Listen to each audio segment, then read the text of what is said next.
Teleduet, Teleeducación para el Desarrollo, Dirección Universitaria de Educación a Distancia.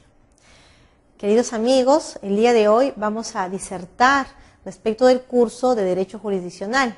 El tema en específico es el siguiente: los lineamientos del derecho jurisdiccional, explícitamente vinculados con dos puntos que son centrales dentro de las directrices rectoras del ámbito de nuestro ordenamiento jurídico.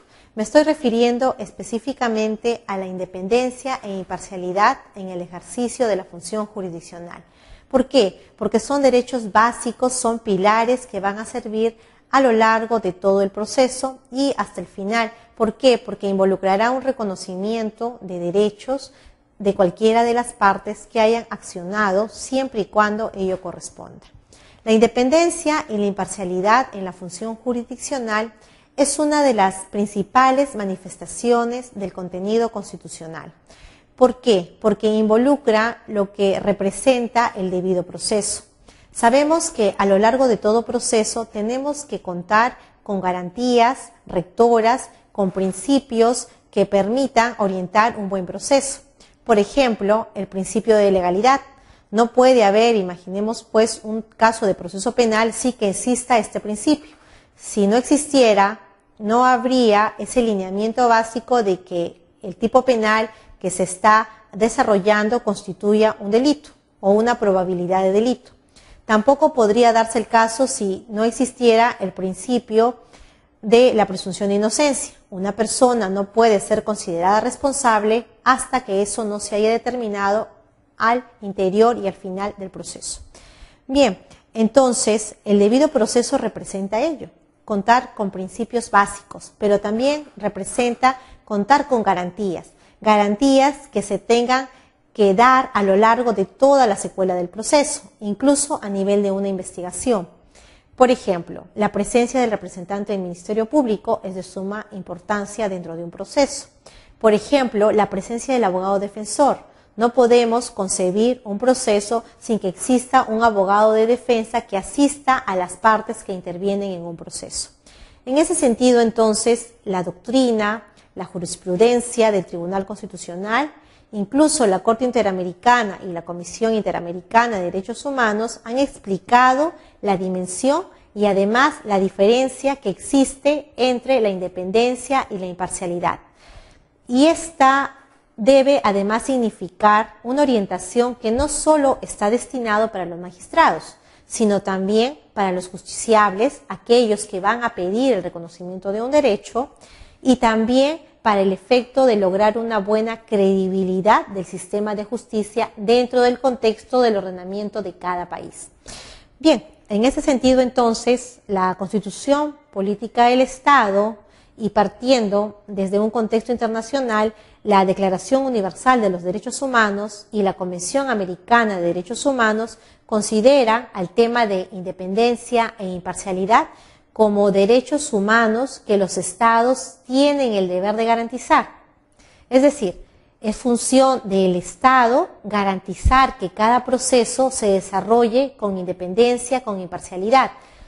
Estamos entonces frente a magistrados que tienen que valorar elementos de prueba, que tienen que valorar que el proceso se haya desarrollado de manera eficaz, sin violar derechos fundamentales de las personas, sin violar principios rectores.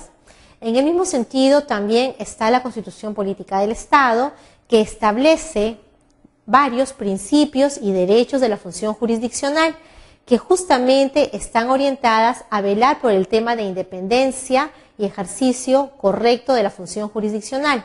Por ello, en la Constitución encontramos, por ejemplo, los principios vinculados a legalidad, los principios vinculados al derecho de acción, al derecho de contradicción, al principio de la tutela jurisdiccional efectiva, el principio del debido proceso, entre otros. Y el Tribunal Constitucional, ¿qué es lo que ha dicho sobre estos temas? Bueno, lo que ha mencionado el Tribunal Constitucional en torno al tema de imparcialidad ha sido lo siguiente: que se le reconoce como un derecho que es implícito y que forma parte de un derecho expreso. Y ello implica que son derechos fundamentales tal igual como el derecho a la vida, tan igual como el derecho a la libertad. y que además estos derechos fundamentales constituyen el deber que tienen los magistrados en representación del Estado y de los derechos que tienen todo ciudadano. Además también tenemos entonces que analizar y establecer 3 puntos que son importantes.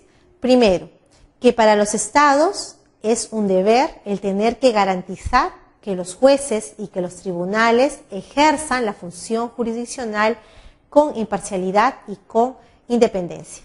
¿Qué quiere decir ello? Que el Estado tiene que procurar, debe hacer todo lo posible por contar con adecuados magistrados.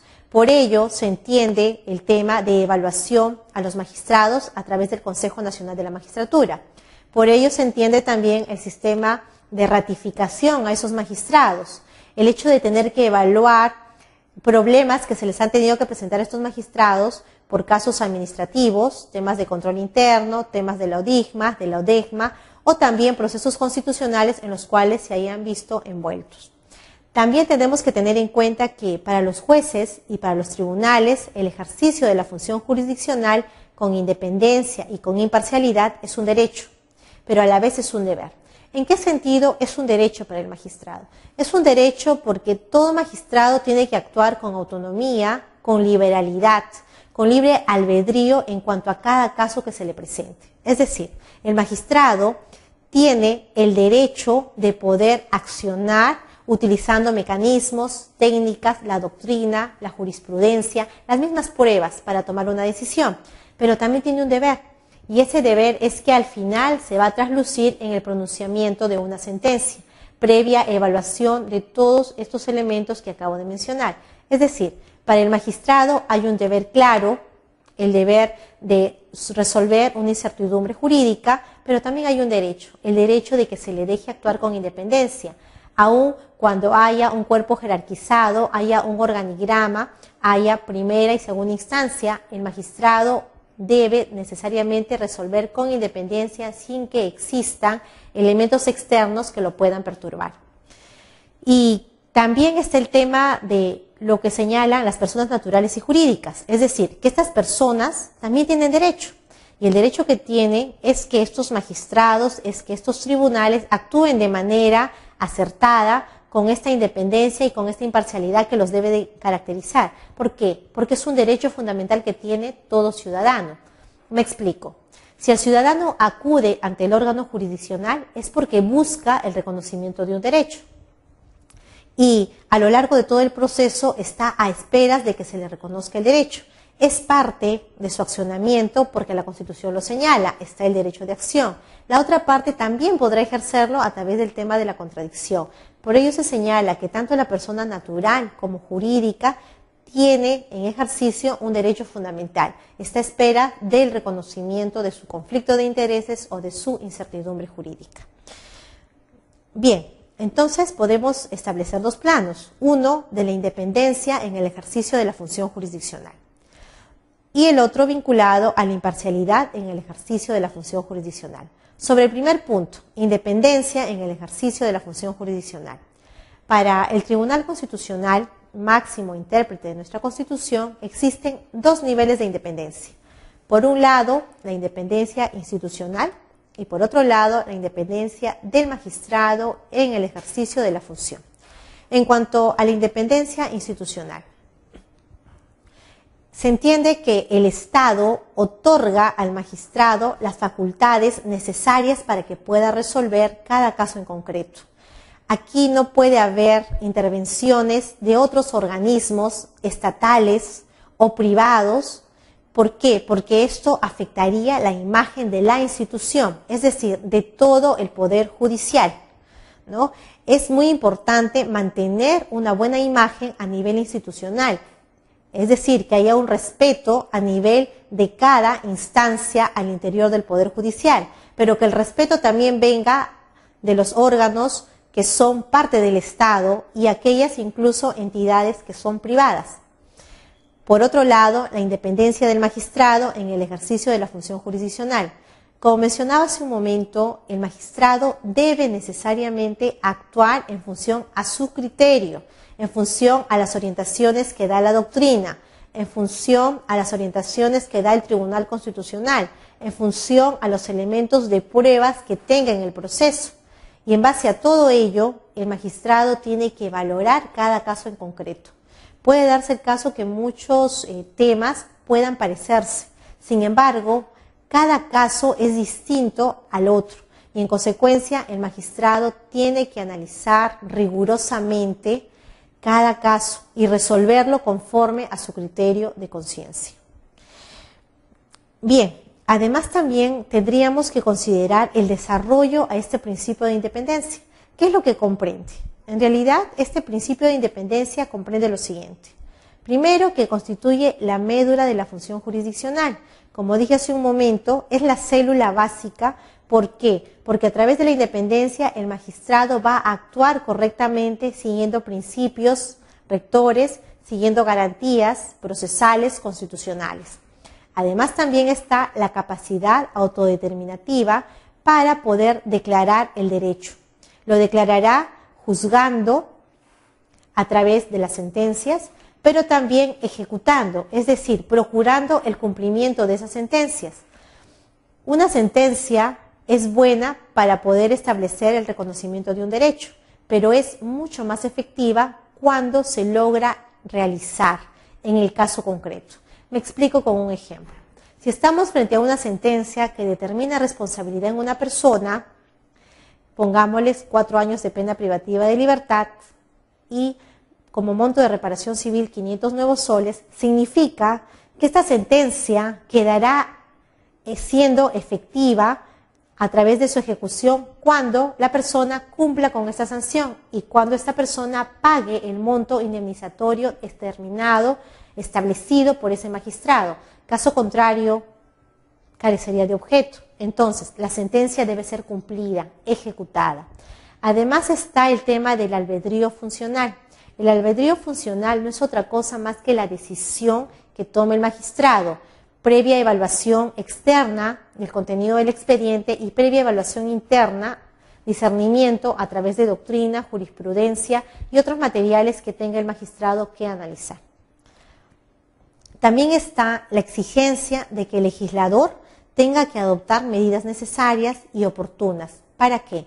Para que el órgano y los miembros que lleguen a administrar justicia lo hagan con sujeción al derecho y a la Constitución. Es decir, aquí hay una responsabilidad muy importante que está delegada al Poder Legislativo.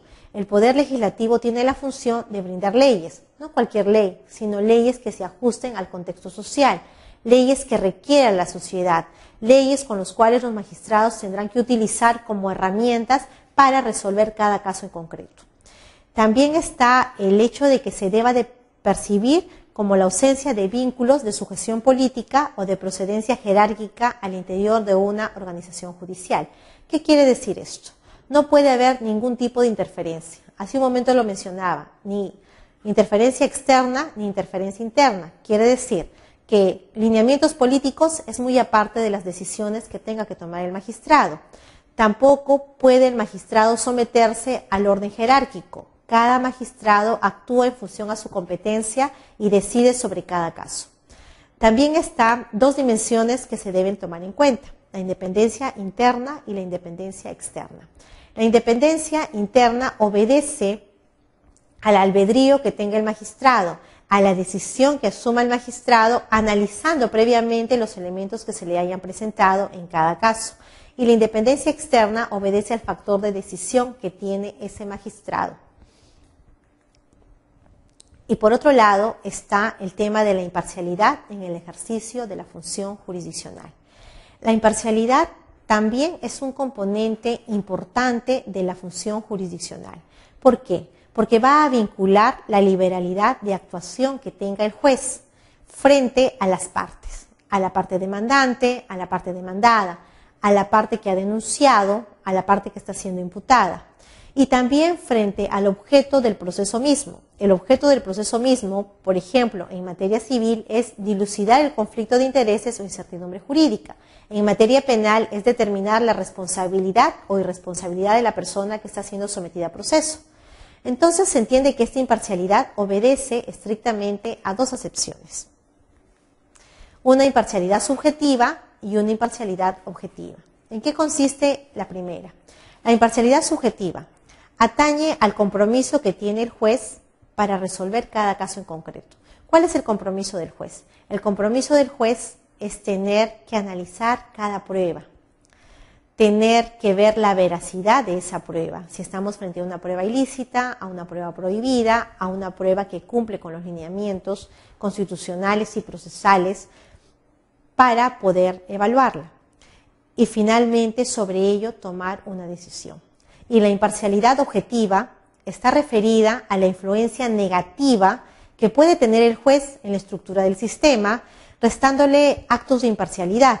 Es decir, si el sistema no me va a ofrecer garantías suficientes para desterrar cualquier duda razonable, ¿qué es lo que va a hacer el magistrado? ¿No? En este caso, imaginemos una fuerte presión a través de los organismos de prensa.